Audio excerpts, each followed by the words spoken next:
Welcome to Salcedo Paranormal. It is Tuesday, April 4th, 2023, and today I'm covering paranormal news. As always, you can find all the episodes of the show, along with links to social media and other ways to contact me, at the podcast page, and that is salcido.podbean.com. That's SALSIDO paranormal.podbean.com. Always happy to hear from you all, whether you have comments or questions or topic suggestions, or stories of paranormal experiences, whether they're your own or from others that you trust. Happy to either read those or have you join me on the show to talk about them. And if you would like to support the show, there are different ways to do that. First, of course, is always to share the show with others that you think may enjoy it. And then there are some books that I've written over the years on the paranormal, both fiction and nonfiction, that you can find through Amazon.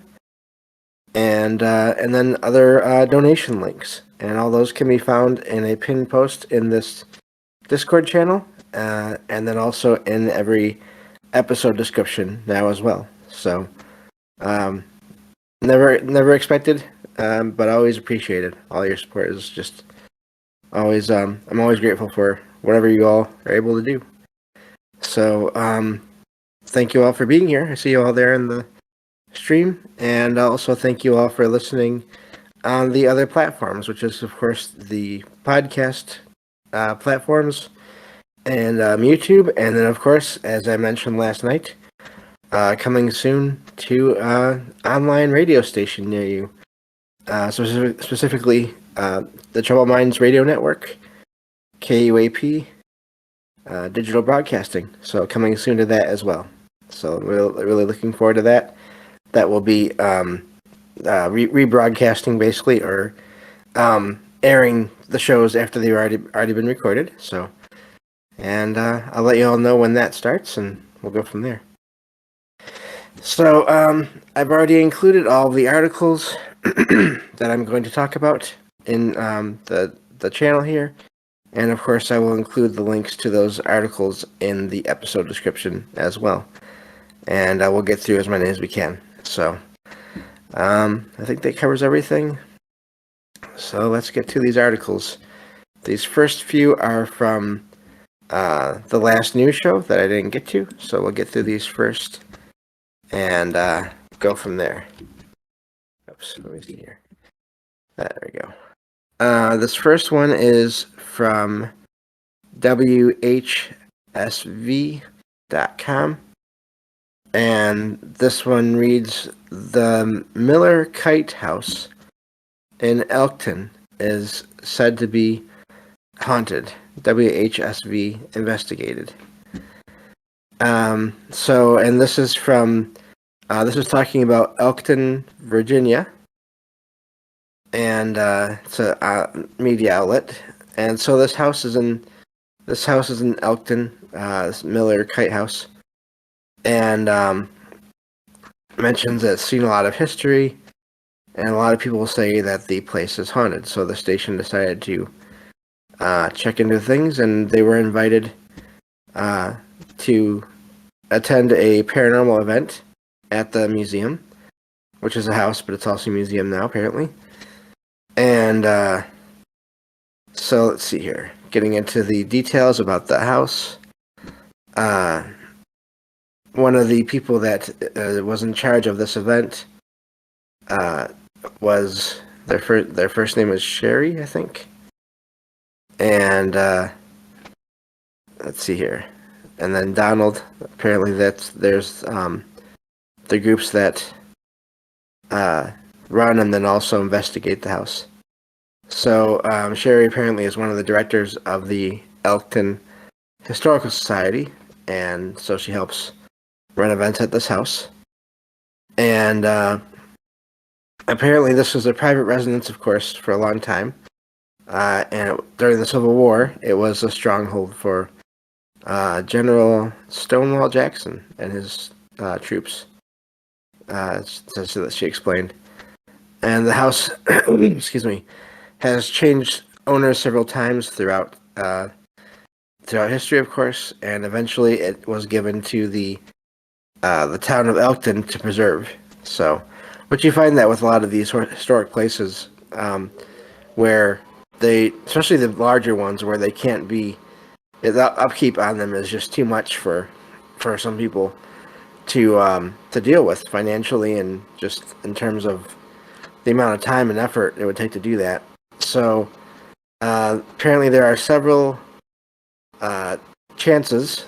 Often there are basically tours that are given of the home throughout the year, and gives people a chance to see artifacts related to the house's history as well as related to the American Civil War and the town itself. So, and of course they do historical tours, but also, of course, paranormal events.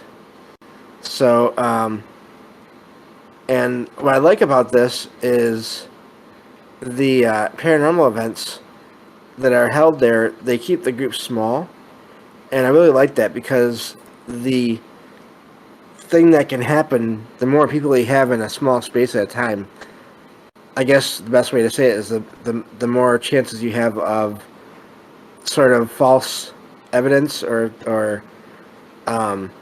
just kind of contamination of evidence, possibly, where people are moving or making sounds that they're not even aware of. Just any kind of a crowd, you're going to have that potential, but also the paranormal does not always like crowds, and there's always exceptions. But anyway, so getting back to this article, let's see here. It says that in this museum, there are many people that have claimed to see strange things or hear strange sounds during these events, which is amazing. And Sherry explains that the place is haunted, which is pretty amazing for them to say, for her to say. She says that the spirits left behind seem to be mostly affiliated with the Civil War, but there are some exceptions. And let's see here. And so apparently, now this is pretty neat, she actually runs her own paranormal group. So, let's see here, trying to get to the other things that have happened in this house here. And they get into the general topic of the paranormal in terms of what causes it. And let's see here. So there was, they did some work with the Spirit Box, which is the radio device that scans back and forth through the radio spectrum at different speeds. And they say they got some interesting voices. And so, yeah, neat. That sounds like it'd be a neat place to check out, and go from there. So that's the first article I had for today. So let's see here. Let's check on the chat again. All right, looks good. So this next one here is from WBSM.com, and it says New London Lighthouse allegedly haunted by a ghost named Ernie. Of course, whenever it's a lighthouse, usually the name of the person is, or the person that's said to be haunting the place is one of the keepers. And so this is a lighthouse off the coast of New London, Connecticut, and appears to, and it mentions here in the article something that I always mention, which is that these lighthouses, in terms of just lighthouses in general, so many of them are said to be haunted. So let's see here. Apparently, according to some paranormal experts, the article says that almost all lighthouses are haunted. So, and I can't argue with them either on that. That's according to a Tim Weisberg in this article here. So the lighthouse is often called the New London Light, or the New London Lighthouse, but the actual name, the official name, is the New London Ledge Light. And let's see here. So this place was built in 1909 on the Thames River. Apparently, I didn't know there was one in the U.S. At the mouth of New London Harbor in Connecticut, and it was automated in 1987, and of course added to the National Registry of the Register of Historic Places in 1990. So, let's see here. Apparently, the legend goes that there was one of the early lightkeepers. Of course, the legend calls him Ernie. He watched the place until he was, and then he was also stuck there in spirit form, apparently even after he passed. And he was rescued, supposedly, by, according to legend, by two psychics in 1981. Let's see here. Looking for more on this. It says that the Coast Guardsmen, there are Coast Guardsmen that stayed in the lighthouse before it was automated, that claimed to have strange experiences, such as noises in the night, doors opening and closing, the television turning off and on repeatedly. That one, I could see that more in a regular town, in a heavily populated area, because of the way some remotes can accidentally, maybe, I've heard this explanation before, they can turn off or turn on or off other devices in the area. But if that's a lighthouse, that seems to me to reduce the chances of that happening there. And then, of course, the those Coast Guard officers also reported having their blankets pulled off of their bed. I wonder if it's a former lighthouse keeper, if he's wondering what these people are doing in his lighthouse. But let's see here. It goes into a little more detail about the details of. Yeah, we'll skip that part. You can check out more of the article for more details on that. Actually, there's not much more in the article, so I'll leave that for you all to check out. But there's also more. It talks about other lighthouses, and you all can check out from there. So, moving on to the next article here. So yeah, lighthouses, theaters, hospitals, hotels. There's a whole list of types of places. Yeah, that's the first thing I was. I wonder how old that legend is. If it came about before or after the invention of Sesame Street, referring here to a comment in the chat here from La Masfina. Did they find Bert also? Yeah. That's the first thing I thought of as well. So it's funny. But I think it's actually a good question in a way. I mean, as far as when was the legend? But I mean, if it was 1900, 1909, then maybe it came about a while before that show started. But, I mean, Ernie is not a super uncommon name. I'm guessing it's the further back you go as well. So, but still, it's first thing that came to my mind as well. So, getting back to the articles here, let's see here. I want to make sure there's one I get to today. Alright, we'll do this one, and then we'll go from there. We'll see how much time we have left. Because there is one article that I want to get to. This next one is from newsandstar.co.uk. And this one says, and this is apparently a quote from an EVP, and which of course is meant to be terrifying, because of course it says the devil is here. Paranormal investigator explores most haunted hotel in the UK. Again, whenever there's a claim of a place being the most haunted anywhere, I understand that there's, it draws attention, but I always wonder about those claims. How do you actually figure that out? Mentions that someone named Lewis runs a YouTube channel and where he investigates some of the UK's most haunted places.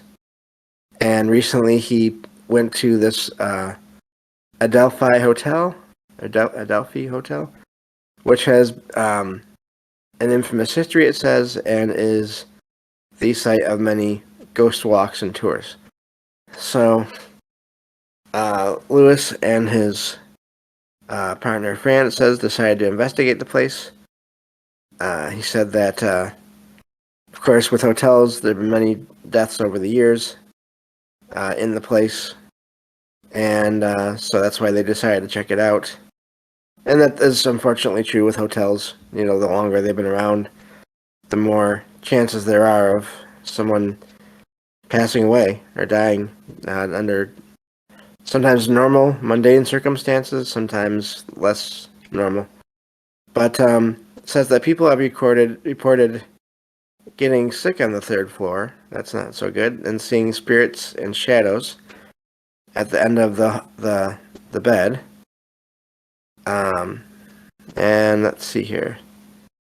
So the hotel has a room called the Sefton Suite, which is a replica of the Titanic's smoking lounge, and was designed by the same architect that designed the Titanic. So that's an interesting little connection there.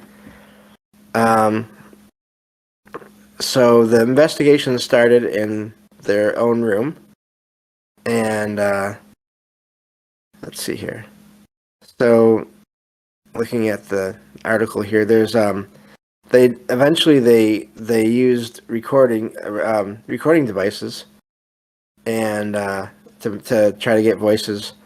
They also talked with the staff that took them down to the basement to look at this Victorian pool that has been abandoned and closed from the public for many years there, and then of course reviewing the footage of this recording. When Lewis asked who's here, what they didn't hear at the time was a voice, of course, saying that phrase from the beginning of the article, and it said that phrase. Now, obviously, that phrase, you know, the devil's here. I know that's easy to take as being some kind of a ominous message and indicating some kind of larger evil presence, but if, let's say, you were a person that maybe passed away there, or in some more horrific cases were killed there, you might call the person that did that to you the devil. So, always just a note to keep in mind when you're investigating, I think, or when you're looking into all these places. Just a good idea to not jump to any conclusions regarding voices that you catch, unless, I mean, you're getting some really bad feelings. So there's a little more to the article here, but I will let you all check out the rest of it and go from there. So let's see here. I think I'm going to skip to the article that I really wanted to talk about tonight. I'll save the other articles for next time. And this article here, I'm not really. I want to talk about this article, but it's not so much the article itself that I want to talk about. It is this study that this article is talking about, and I will go over the article, and then I'll talk about sort of my thoughts on this whole thing. This article is from independent.co.uk. And now this is a new article, but it's based on something that I've seen in the news cycles here for a while. The study that was actually done a while ago. And I wasn't going to cover it because of reasons I'll explain, but it's still popping up here and there, so I figured best just to go over it right now. So this article says, new sleep study could explain sightings of ghosts, aliens, and daemons. Interesting how they in this article they use the DAEMONS spelling. I've seen other articles on this same study where they just went with the E. So it says that factors behind reports of things that go bump in the night, of course they use that phrase, should be explored further, say scientists. So let's see here. This article says here that people who experience disturbed sleep due to conditions like insomnia or sleep paralysis are more likely to report seeing the things I already mentioned, aliens or ghosts, according to a new study. So, mentions that paranormal beliefs and basically the paranormal in general were apparently linked to a large number of sleep variables in sleep, according to research published recently in the Journal of Sleep Research. And it apparently took a study, or the study covered or involved nearly, 9,000 people. So it says that researchers from the University of London assessed demographics, sleep disturbances, and paranormal beliefs reported by the participants. It says that they found that those who had poor subjective sleep quality, including reports of lower sleep efficiency, longer sleep latency, shorter sleep duration, and increased insomnia symptoms, were more likely to basically believe more in various paranormal things. So, and of course, it goes into a lot of the different aspects of the paranormal, such as the belief that souls live after death, the existence of ghosts, demons, and aliens on Earth, the ability for some people to communicate with the dead, as well as citing near-death experiences as evidence for life after death. So these are all the things that people are said to believe in that supposedly were studied that also have sleep problems. So there's a lot more in this article here. I'm going to leave it all to you to check out all the rest of the details. And I'm running out of time here, so I'm just going to get into sort of what I wanted to talk about. And these thoughts to me, my thoughts on this are not meant as an attack on anyone. And none of the scientists, none of the outlets that cover this really, they're not thoughts on people. But I have a hard time with this this study in a way, because so many people I've talked to have had paranormal experiences, and I've heard, and not all of them have trouble with sleeping.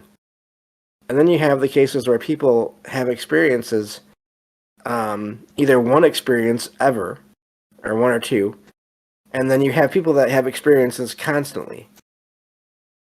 And it's just, I feel like, maybe this is just me, but it feels like the study is meant to, the point is to downplay the paranormal and write it off as it's all in our minds. And I have a big problem with that. So, just wanted to point that out, and I think it's good that I'm running out of time, because I could probably go on and not really say much, except this is a thing I take issue with. But thank you all for being here and listening, and I will be back tomorrow with another show, and we'll go from there on the next episode of Salcedo Paranormal. Take care, everyone.